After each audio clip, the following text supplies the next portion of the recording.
Welcome to LegacyCast, your source for hearing from top influencers, industry experts, and successful business owners who are telling their unique story about life, values, goals, business strategies, and the various causes they are so passionate about. Future generations will come to be impacted by what is happening today, whether positive or negative, and our mission is to focus on what is going to affect change for the better. Hosted each weekday by James Snow, a former U.S. Army combat medic, now founder and principal advisor of James Advisors Group, a full-service financial planning firm in North Texas. This is LegacyCast.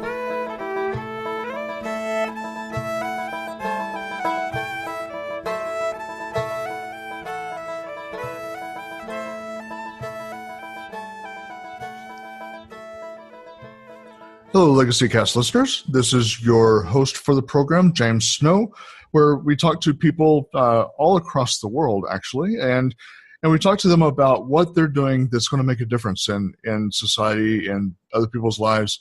A lot of people think about legacies as being just a money thing, but obviously it's a lot more than that. It's about you telling your story your way so that the world knows that you lived, what mattered to you, and the things that you did to make a difference in society with other people, so that the next generation will find it better than we found it, and they'll know that you made a difference. So I have with me today a fellow veteran entrepreneur here, Jessica Moody, and she was a Marine Corps veteran. So I love having Marine Corps veterans on the program. They tend to be a little bit more entertaining than some of the other branches. So welcome to the program, Jessica. Thank you. I'm glad to be here.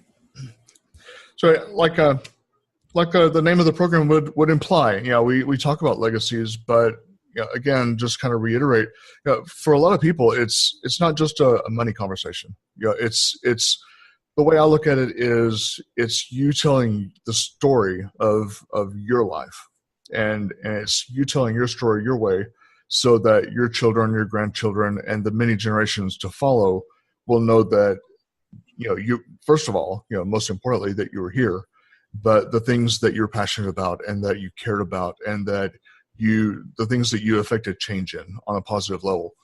But what does legacy mean to you when you hear about that?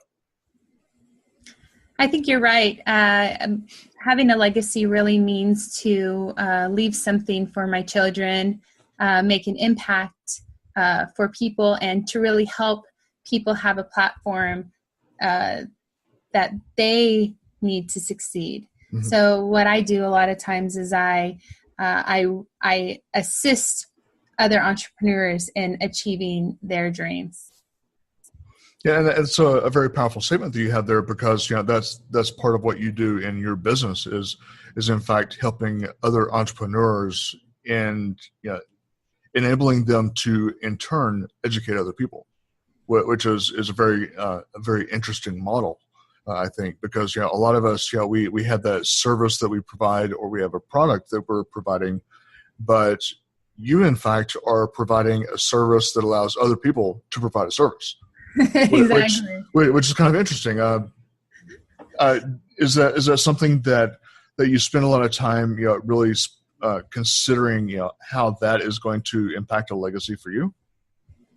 Yes, I think that there's some people who want to be in the spotlight, and there's other people who kind of want to be in the background, the more introverted type of people, which is who I am. I'm a little bit introverted, but if you get me in front of a microphone, you would never, ever know that I was an introvert. I think that my experience as an educator has really opened me up. Also, I'm going to really surprise you here. Whenever I was in high school, I was probably the shyest student in my school. I wouldn't talk to anyone. I was very insecure. I didn't know how to speak. And going through the Marine Corps really opened me up. And I guess, in a sense, it strengthened my voice, where I was more confident in who I was. I knew that people should listen to what I have to say, because what I have to say is important. And so a lot of times whenever I go through writing curriculum for online courses for entrepreneurs, I almost give them the ability to do those things effectively that maybe don't come as naturally from for them. It's the thing is that I say naturally, and I don't really mean it doesn't come naturally to me. It was through a lot of hard work in order to learn how to speak and build that confidence. So I want to be able to do that for entrepreneurs. Yeah, and I can completely relate with you because by my nature, I'm very shy, and doing podcasts or doing radio programs, being in front of people, doing video lives, that in fact is almost like a therapy for me to where I'm forcing myself out of my comfort zone, because left to my own devices, I could almost become a hermit in some ways, because I really don't like being the center of attention in a lot of the regard. So doing some of these things, though it's necessary, it's not my natural self.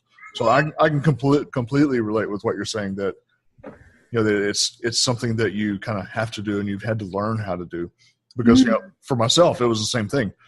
My mother, when I was growing up, would tell me those things, that you have to sort of get used to putting yourself out there and force yourself to put yourself out there, because otherwise people don't hear your voice. Exactly. And that's actually really interesting that you said that, because my dad is a retired sergeant major in the Marine Corps. He's a Vietnam vet. Oh, wow. One of the things that he always told me growing up is there's no stupid question. Ask your question. And I have to admit that one of my best skills right now is to ask questions that elicit a response. So there's sometimes, us entrepreneurs will ask a question and we'll think that people know how to respond. And that's the thing, is that people don't always know. And so because of that, because of my, I guess, skills and being able to learn how to ask those questions, I'm able to draw people out of, in a sense, themselves, and like actually respond with their the entrepreneur, and build that relationship, build that connection with each other, which in a sense is orchestrated by me. And there's I've found over the years, through education and training and what have you, that there's a lot of psychology of communication. And it's something that I really didn't realize at the time that was very interesting to me. The whole psychology of communication, and it's something that I've dug really deep into, and it helps me to kind of understand and as you say, sort of control the conversation, because in our business in an entrepreneur world, and then also my day job in financial planning, that people don't want to talk about very personal things most of the time. And so you do have to be able to guide that conversation and get people to where they are opening up and feel like they're doing it on their own. So it's something that I've found very interesting. And yes, and I always see these famous speakers, and many of us look at them and go, wow, look at what they've done. Look at how they control the room and get the reactions from people.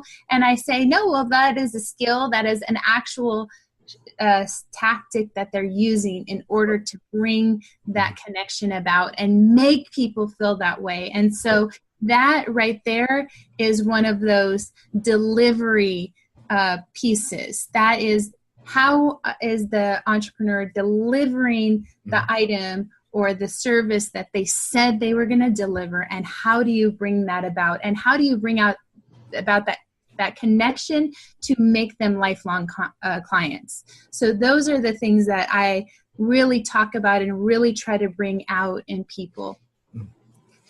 So when you're thinking about perhaps just going to the legacy topic for a moment, when you're thinking about that, do you believe that it's important that others spend a lot of energy and time considering what their legacy is going to be? Yes, I think that there are a lot of people who have an idea of what they want to do, and it may, and sometimes we have to go through this process of deciding if that is the way to go. So like people have whenever they're deciding to create a course or become an entrepreneur, most of the time they have a million ideas and they're really not sure what to focus on. Sure. And really, I always go for the two main points, is that to really build who you are by providing a service that comes in a sense naturally to you, is right in your back pocket. You can talk about it. You always talk about it. You always get excited about it. And sometimes people don't recognize that about themselves, is that it will surprise them whenever they are starting to talk about something that they didn't know was a passion. The other piece of the really trying to build who they are and what they're here for is really, do you have an audience that wants this? And more times than not, yes, you do have an audience. There's always people who are interested in someone who's an expert. And so it's the process of finding who that person is, because obviously we can't build a legacy unless we have, we're doing two things. We are being who we were created to be, and then we're also connecting to people in what they need and want. Sure. And I like how you put that, being who we need to be. And I really do appreciate that. How do you think that you correlate that kind of thinking, building your legacy into your business? How do you correlate that? Well, I don't think that I've ever been 100% who I was meant to be until I started writing curriculum for entrepreneurs. Mm-hmm. It really encompasses everything I am. I am creative. I'm thoughtful. I think about a bunch of things. I try to think about who the entrepreneur is. Sorry, my 4-year-old. Okay, Elise, baby. No. I might need to pause for a second. Can you pause? I don't know if you can. Yeah, I can do that.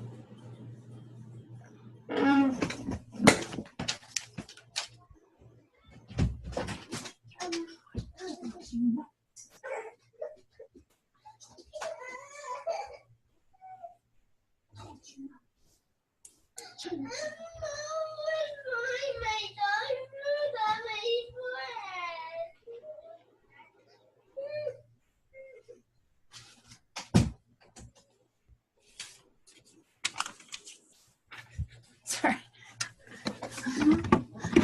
Okay. I don't know if it's gonna. If you can edit that out. Yeah, I can edit that. No worries. Okay. Sorry. Can you ask the question again? Yeah, let me just make a note here real quick.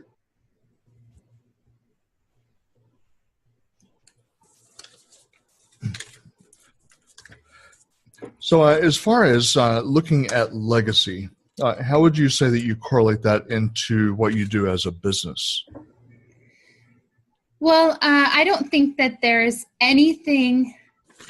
Now I'm off. I'm sorry. I need to get back on track. I'm a little bit. Okay.